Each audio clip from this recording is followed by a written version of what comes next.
గురూజీ 72 గంటల్లోనే ఫోన్ లోని అద్భుతమైన జ్యోతిష్య పరిష్కారం చూపిస్తారు. నమ్మండి, నమ్మకపోండి, ఇది నిజం. శ్మశాన కాళి రుద్ర చౌడీదేవి ఆరాధకులు నంబర్ 1 వశీకరణ స్పెషలిస్ట్.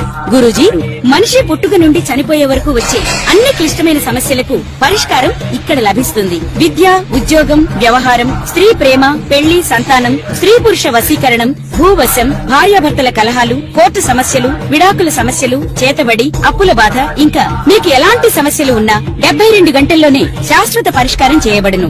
సింహము, సింహలగ్నము లేదా సింహరాశి వారికి ధనయోగం అనేటువంటిది ఏ రంగాల ద్వారా వస్తుంది, మరియు మీకు ధనయోగం బాగా ఇబ్బందుల్లో ఉంటే దాన్ని ఎలా యాక్టివ్ చేసుకోవాలి, ఏ దేవతారాధన చేసుకోవాలి, ఏ మంత్ర సాధన చేసుకోవాలి, ఏ గ్రహారాధన చేసుకోవాలి అనేటువంటి అంశాలు చెప్తుంది నేనైనప్పటికీ చెప్పిస్తుంది సాక్షాత్ లలిత అమ్మవారిగా భావిస్తూ.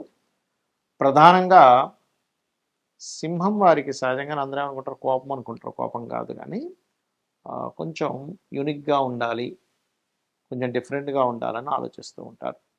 అయితే ధనానికి అధిపతి ఎవరు సింహలగ్నానికి అంటే బుధుడు. ఈ బుధుడు లాభాధిపతి కూడా. మరి వ్యాపారాల మూలంగా వస్తాయంటే వ్యాపారాల మూలంగా వచ్చే ఛాన్స్ ఉంటుంది. కాకపోతే మీరు ఇక్కడ సర్వీస్ రిలేటెడా, కన్సల్టెన్సీ రైటెడా, ఏదైనా ప్రోడక్ట్ రిలేటెడ్ వ్యాపారమా అని చూసుకోవాలి. అదర్వైజ్ ఏమవుతుందంటే వాటి మూలంగానే ఇబ్బంది అనేటువంటిది వస్తూ ఉంటుంది, గుర్తుపెట్టుకోండి. రైట్. అయితే ఇక్కడ మీకు ఈ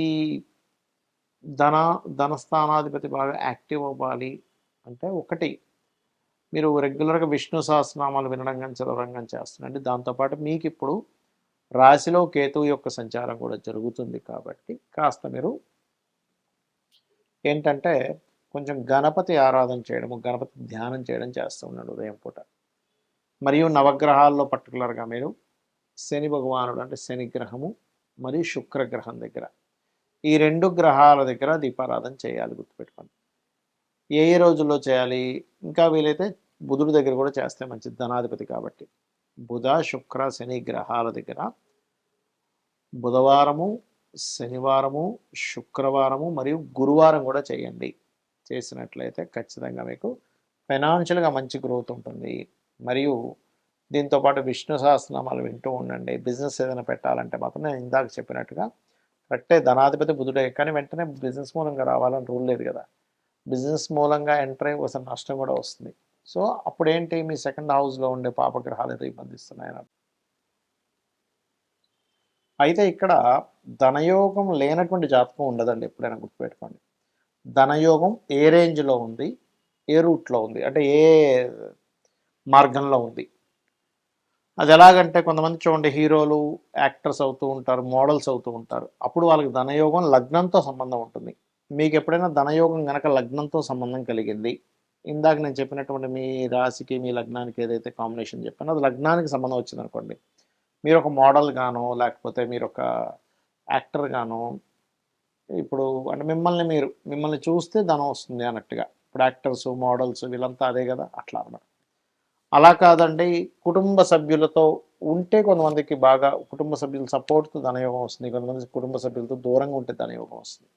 అది ఎలాగా అంటే ధనకారకుడు మెయిన్గా సెకండ్ హౌస్లో ఎక్కువ కనెక్టివిటీ ఉంటాడు. అలాగే సెకండ్ హౌస్లో ధనాధిపతి కనుక ఉన్నట్లయితే పర్టికులర్గా వాళ్ళు వృత్తి అంటే ఏదైతే వాళ్ళు జాబ్ చేస్తారో ఆ జాబ్ మూలంగా వస్తుంది, కానీ వ్యాపారం మూలంగా రాదు అక్కడ. ఇది ప్రధానంగా గుర్తుపెట్టుకోవాలి. అంటే మీ యొక్క జన్మజాతకంలో వ్యాపార మూలం కూడా వస్తుంది, రాదని చెప్పట్లేదు. కాబట్టి బుధుడు స్ట్రాంగ్గా ఉండాలి. మెర్క్యూరీ స్ట్రాంగ్గా ఉంటేనేమో వ్యాపారంలోకి వెళ్ళాలి. ఓకే, మెర్క్యూరీ స్ట్రాంగ్గా లేకపోతే ఒకవేళ వ్యాపారంలోకి వెళ్ళినా సర్వీస్ ఓరియంటెడ్ రిలేటెడ్ సంబంధించిన వ్యాపారాలు చేస్తే మంచిది, గుర్తుపెట్టుకోండి. బట్ సెకండ్ లార్డ్ సెకండ్ హౌస్లో ఉంటే కనుక వ్యాపార యోగాలు కూడా ఇస్తాడు, కానీ బుధుడిని చూసుకోవాలని చెప్తున్నాను నేను మీకు. ఇక అదే మీడియేటింగ్ ద్వారా డబ్బులు వస్తాయి చూడండి. కొంతమందికి రియల్ ఎస్టేట్లో ఎవరిదో ప్లాట్ ఉంటుంది, ఇంకొరెవరో కొనుక్కుంటుంటారు. మీడియేటింగ్గా మీరు వాళ్ళిద్దరికీ ఒక సర్వీస్ ఇస్తారు. అలా మీకు రావాలన్నా, లేకపోతే ఏదైనా ఒక ప్రోడక్ట్, ఇప్పుడు చూడండి మనకి జొమాటో లేకపోతే ఇట్లాంటివన్నీ ఉన్నాయి కొన్ని. అవి ప్రోడక్ట్ వాళ్ళది కాదు, ప్రోడక్ట్ ఒకరు అమ్ముతారు,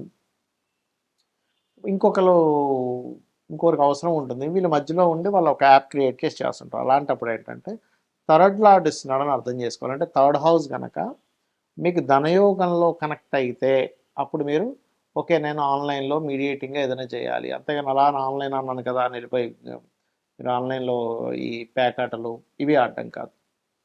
మరి కొంతమందికి భూమి మూలంగా ధనయోగం ఉంటుంది, లేదా ప్రాపర్టీస్ మూలంగా ధనయోగం ఉంటుంది. అంటే కొంతమంది ఏం చేస్తారంటే ప్రాపర్టీస్ మీద కనుక ధనయోగం ఉంటే మీరు ప్రాపర్టీస్ మీదే మీరు ఇన్వెస్ట్మెంట్ చేయాలి. అయితే అది ఎలాగా, గృహం మీద చేస్తారా స్థలం మీద చేస్తారా అని చూసుకోండి. గృహం మీద అయితేనేమో శుక్రుడు బాగుండాలి, స్థలం మీద అయితే కుజుడు బాగుండాలి, గుర్తుపెట్టుకోండి. అంటే ఇక్కడ మనం అర్థం చేసుకోవాల్సింది ప్రతి ఒక్కరికి ధనయోగం ఉంటుంది, బట్ అది ఏ రూపంలో ఉందో తెలుసుకోగలగాలి. అది తెలుసుకోకుండా టైము అంతా వేస్ట్ అయిపోయి కొన్ని సంవత్సరాల తర్వాత అప్పుడు తెలిసి అప్పుడు సక్సెస్లోకి వస్తుంటారు. ఇక అలాగే ఈ 4th హౌస్ కనుక కనెక్టివిటీస్ వస్తే అందులో శుక్రుడు కానీ చంద్రుడు కానీ ఇన్వాల్వ్ అయితే ఈ క్యాప్స్ లేకపోతే ఈ ఫుడ్ రిలేటెడ్ సంబంధించినవి, సెకండ్ హౌస్ కూడా ఫుడ్ చంద్రుడు వచ్చినా ఫుడ్ రిలేటెడ్ చేసుకోవచ్చు, అలా 7th హౌస్కి వచ్చినా కూడా. ఇక 5th హౌస్కి ధనయోగం కనెక్ట్ అయింది అనుకోండి, ఉదాహరణకి క్రియేటివిటీ, సినిమా ఫీల్డ్లో వాళ్ళు, ఫ్యాషన్ డిజైనింగ్స్, ఇవాళ ఏదైతే క్రియేటివ్తో సంబంధం ఉంటుందో, అందంతో సంబంధం ఉంటుందో, మగ్గం వర్క్ కూడా తీసుకోవచ్చు అక్కడ. అలా 6th హౌస్ కనుక కనెక్ట్ 5th హౌస్ కనెక్టివిటీ వస్తే ఇంకోటి కూడా ఏంటంటే మెడికల్ కూడా అండి. అంటే మీకు కనుక ధనయోగం పంచమ స్థానంతో సంబంధం కలిగి ఉంటే మీరు ఆరోగ్య సంబంధించిన వాటిలోకి వెళ్ళడం ద్వారా, అందులో పర్టికులర్గా రవి సంబంధం వస్తే కనుక ఆరోగ్యం ద్వారానే మీకు డబ్బులు వస్తాయి. అంటే మీరు ఆరోగ్యంగా ఉండడం వల్ల కాదు మెడికల్ షాపులు, హాస్పిటల్స్, జిమ్స్ ఇట్లా తీసుకోవాలి. ఇక 6th హౌస్ కనెక్టివిటీ కనుక ధనయోగానికి వస్తే చిట్ ఫండ్స్ నడుపుతూ ఉంటారు కొంతమంది. చూడండి ఎంతోమంది చిట్ ఫండ్స్ నడిపి లాస్ అయిపోతే కొంతమంది చిట్ ఫండ్స్లోనే కోట్లు సంపాదిస్తారు. దానికి కారణం ఏంటంటే 6వ స్థానాధిపతి ధన సంబంధం వచ్చిందని అర్థం. ఇంకోటి పంచమ స్థానాధిపతి ధన సంబంధం వస్తే వాళ్ళకి సంతానం కలిగినప్పటి నుంచి ఫైనాన్షియల్గా బాగుంటుంది. 6వ స్థానాధిపతి ధన సంబంధం వస్తేనేమో వాళ్ళు అప్పు తీసుకొని కోటీశ్వర్లే మళ్ళీ అప్పులు కూడా తీర్చేయగలుగుతారు. అదే అప్పు స్థానం కారకుడు పాడైతే కనుక అప్పులు పాలవుతారు ఎక్కువగా, అది గుర్తుపెట్టుకోండి. అలాగే 7వ స్థానం ధన సంబంధం వస్తే ఇక్కడ ఏంటంటే సోషల్ మీడియాస్ ద్వారా లేకపోతే జీవిత భాగస్వామి వాళ్ళ లైఫ్లోకి ఎంటర్ అయినప్పటి నుంచి వాళ్ళకి ఫైనాన్షియల్ గ్రోత్ చాలా బాగుంటుంది, గుర్తుపెట్టుకోండి. అలాగే మరొక విషయం ఏంటంటే ఇక్కడ మీరు అష్టమ స్థానం ధనయోగం వస్తుంటుంది ఒక్కోసారి. అది ఎట్లాగండి అంటే అన్స్టస్ ప్రాపర్టీస్, అంటే తాతగారు ఆస్తి మూలంగా దాన్ని డెవలప్ చేసుకోవడం ద్వారా, లేకపోతే రీసెర్చెస్ మూలంగా, ఏదైనా పిహెచ్డి చేయడం ద్వారా. కొంతమంది అడుగుతుంటారు ఏమంటే నేను పిహెచ్డి చేస్తే నాకు ఉపయోగం ఉంటుందా అని అడుగుతూ ఉంటారు. అలా ఏంటంటే వాళ్ళకి ధనయోగం కనుక అష్టమ స్థానం రీసెర్చ్తో సంబంధం ఉంటే పిహెచ్డి చేయడం ద్వారా వాళ్ళు ఇంకా గ్రో అవుతారు ఫైనాన్షియల్గా. ఇక 9వ స్థానానికి కనుక ధనయోగం సంబంధం ఉంటే వాళ్ళు స్కూల్స్, కాలేజెస్, టీచింగ్ లైన్స్లోకి వెళ్ళడం మంచిది. దశమానికి కనుక ధనయోగం వస్తే జాబ్సే, ఇంకా అందులో డౌట్ లేదు. లాభానికి కనుక ధనయోగం వస్తే అది ఏ గ్రహం ద్వారా వచ్చిందో తెలుసుకోగలగాల, ఆ రకంగా వ్యాపారాలు చేసుకోవచ్చు. వ్యయస్థానానికి ధనయోగం వస్తే ఉన్న వ్యక్తి ఉన్న ప్లేస్లో కాకుండా ఇతర ప్రదేశాలకు వెళ్ళడం ద్వారా విదేశాల మూలంగా ధనయోగం ఏర్పడుతుంది, ఇది గుర్తుపెట్టుకోండి.